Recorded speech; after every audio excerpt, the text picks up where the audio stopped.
आज पंजाब में जाके जब दिल्ली मॉडल की बात करते थे तो दिल्ली मॉडल ये है कि 80% से ज्यादा उनके मंत्री या तो जेल काट चुके हैं या संगीन आरोपों में लिप्त हैं। तो ये दिल्ली मॉडल है।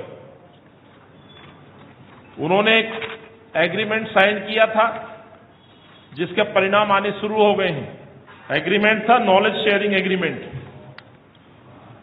ये नॉलेज शेयरिंग एग्रीमेंट क्या इसी तरह का था कि आप रिश्वत कैसे लेते हैं, काले पैसे को सफेद कैसे करते हैं, शायद इसी का अनुसरण करते हैं उनके एक हेल्थ मिनिस्टर पंजाब में पकड़े जाते हैं, एक यहां ईडी के द्वारा पकड़े जाते हैं। तो इस तरह का नॉलेज एग्रीमेंट भी जो अरविंद केजरीवाल साहब कर रहे हैं, क्या किस तरह के टिप्स दे रहे हैं, इससे साबित हो रहा है कि राष्ट्रभक्ति का एक नकली चोला ओढ़िए और अंदर आप भ्रष्टाचार करिए, भ्रष्टाचार को बढ़ाइए। ये ऐसा लगता है कि ये एग्रीमेंट, नॉलेज एग्रीमेंट शेयरिंग का जो ढोंग रचा गया, उसकी परतें खुलनी शुरू हो गई। गद्दार के इशू पे मैं सवाल पूछना चाहता हूं अरविंद से। लगभग आम आदमी पार्टी के 80% मंत्री और 38 विधायक कब गद्दार घोषित होंगे?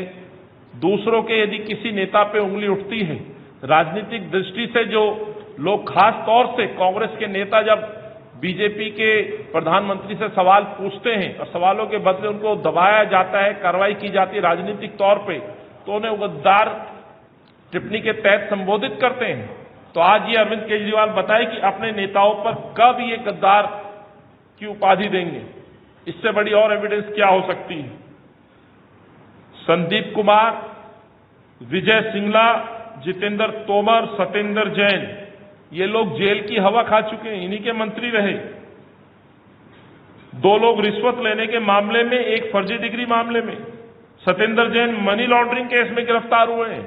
ये उदाहरण है इस बात का जो मैं आपसे बार बार कह रहा हूं।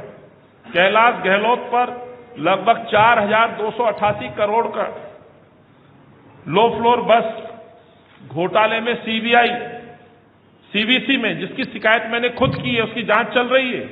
दिल्ली प्रदेश कांग्रेस कमेटी के अध्यक्ष के तौर पर मैंने खुद जाकर के इसके कमेंट दिए और उसकी जांच में भी आप देखिएगा ये कैलाश गहलोत नाम का व्यक्ति भी सलाखों के पीछे होगा। मैं ये 100% दावे के साथ कह सकता हूं। अफसोस इस बात का है कि इस जांच को अभी जिस तरह से गति मिलनी चाहिए थी, वो गति नहीं मिल पा रही है। कहीं ये राजनीतिक साठगांठ भाजपा के साथ तो नहीं चल रही है? ये मेरा बड़ा प्रश्न है। यदि जांच समय में होगी तो ये भी कैलाश गहलोत भी बहुत शीघ्र सलाखों के पीछे होंगे। वैसा ही मामला हमने बार बार कहा है और जिसको लेकर के मैं कमिश्नर से टाइम मांग रहा हूं। दिल्ली के शराब मंत्री, जिन्होंने दिल्ली को, शराब माफिया को बेच दिया है, दिल्ली को बदनाम कर दिया है, वो शराब माफिया को लेकर के इनके तत्कालीन, फिर उस व्यक्ति का नाम ले रहा हूं, कुमार विश्वास ने 500 करोड़ का सीधा आरोप लगाया है। एविडेंस देने की बात कर रहे हैं। कुछ जांच में हमने भी पाया है। कमिश्नर से इस समय का इंतजार है। दिल्ली पुलिस कमिश्नर को हम वो शिकायत, इनके खिलाफ जो भ्रष्टाचार का मामला है, उसकी शिकायत हम दर्ज करने जा रहे हैं। जैसा कि आपको मालूम है कि कल एक दिल्ली के स्वास्थ्य मंत्री सत्येंद्र जैन जी को कल ईडी ने गिरफ्तार किया है। बड़े गंभीर और संगीन आरोप के बाद लगभग 7 बार की पूछताछ और तमाम वो दस्तावेज और वो तथ्यों को एकत्रित कर, जिसमें पूर्ण रूप से साबित हो गया कि सत्येंद्र जैन हवाला व्यापारियों के साथ न केवल संपर्क में थे बल्कि उनके साथ लेन देन का धंधा किया करते। उनको गिरफ्तार करने का कल काम किया गया। हालांकि मैं इस गिरफ्तारी पे ये कहना चाहता हूं कि गिरफ्तारी देर से तो हुई, लेकिन फिर भी देर आए दुरुस्त आए, मैं समझता हूं इस पर कार्रवाई की गई है। और इसमें एक पुरानी जो कहावत है कि जो सच है उसको दबाया जा सकता है लेकिन खत्म नहीं किया जा सकता। और ये उदाहरण इस चीज का, सत्येंद्र जैन की जो गिरफ्तारी का जो उदाहरण है, ये प्रतीक है इस बात का कि सच यही है कि सत्येंद्र जैन जैसे लगभग 80% अरविंद केजरीवाल के दिल्ली के कैबिनेट मंत्री रहे या हैं, या तो मंत्री जेल जा चुके हैं या उन पर गंभीर चार्ज लगे हुए हैं। लेकिन अफसोस इस बात का है कि अरविंद केजरीवाल अपने इस मंत्री को बर्खास्त करने की बजाय पूरी तरह से बचाव में उतर गए, पूरी पार्टी को लेकर के बचाव में उतर गए। और ये कहते हुए बड़ा दुख होता है कि अरविंद केजरीवाल इसको राजनीतिक सियासत रूप और हिमाचल से जोड़ते हुए एक चुनावी साजिश का हिस्सा बता रहे हैं। सो मैं ये कहना चाहता हूं, इस गिरफ्तारी से पहले ये गिरफ्तारी होनी थी, याद होगा पंजाब का चुनाव था और ठीक 26 जनवरी 2022 को प्रेस वार्ता कर अरविंद केजरीवाल ने अपने इस मंत्री को बचाने की कोशिश की थी। स्वाभाविक है, एक सूबे का मुख्यमंत्री जब आकर के प्रेस वार्ता करता है और उसे राजनीतिक रूप देकर के सरकार पे आरोप लगाना और चुनाव के मद्देनजर उसको भुनाने की कोशिश करना, हो सकता है ये कारण हो कि शायद इस गिरफ्तारी में विलंब रहा हो। तो अरविंद केजरीवाल 26 जनवरी 2022 को खुद आकर के प्रेस वार्ता करते हैं, गिरफ्तारी से बचाने का काम करते हैं। और ये मेरा केवल आरोप नहीं है, बल्कि मैं कहना चाहता हूं केंद्र सरकार से, भाजपा से मिलकर के ये भी संभावना है कि इस तरह की गिरफ्तारी को रोकने का काम अरविंद केजरीवाल ने कराया है। क्योंकि पंजाब सूबे में कांग्रेस की सरकार थी, कांग्रेस की सरकार बन रही थी,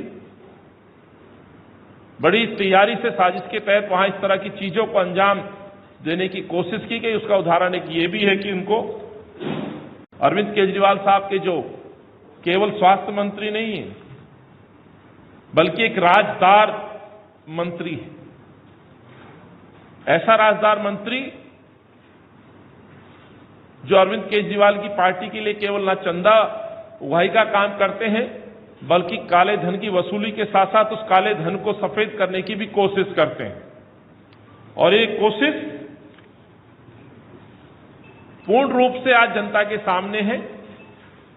और जो आरोप इन पे लगे हैं, ये केवल आरोप नहीं है। हवाला कारोबारी जीवेंद्र मिश्रा और राजेंद्र बंसल ने खुद ये माना है कि सत्येंद्र जैन जब मंत्री भी नहीं बन पाए थे, तब तक ये करोड़ों रुपए का लेन देन किया करते थे। और उसके बाद जब ये मंत्री बने तो फर्जी सेल कंपनियों को चलाते हुए उन्होंने हवाला ऑपरेटरों के साथ खुद संपर्क में रहते हुए करोड़ों रुपए का लेन देन किया। ये पूरी तरह से जांच में पाया गया है। इस पैसे की जो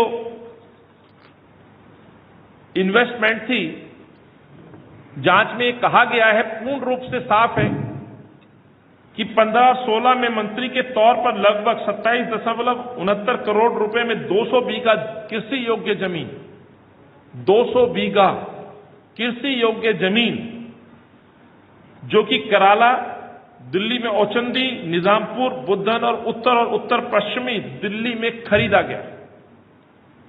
तो आप अंदाजा लगा सकते हैं कि 200 बीघा जमीन यदि दिल्ली में एक व्यक्ति जो आम आदमी पार्टी का मंत्री है,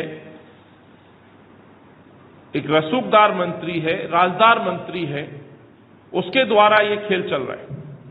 ये हो ही नहीं सकता कि अरविंद केजरीवाल की जानकारी में ये 200 बीघा जमीन ना हो। ये संभव ही नहीं है कि अरविंद केजरीवाल को ना पता हो कि उनके स्वास्थ्य मंत्री किस तरह से पैसे का लेन देन कर रहे हैं।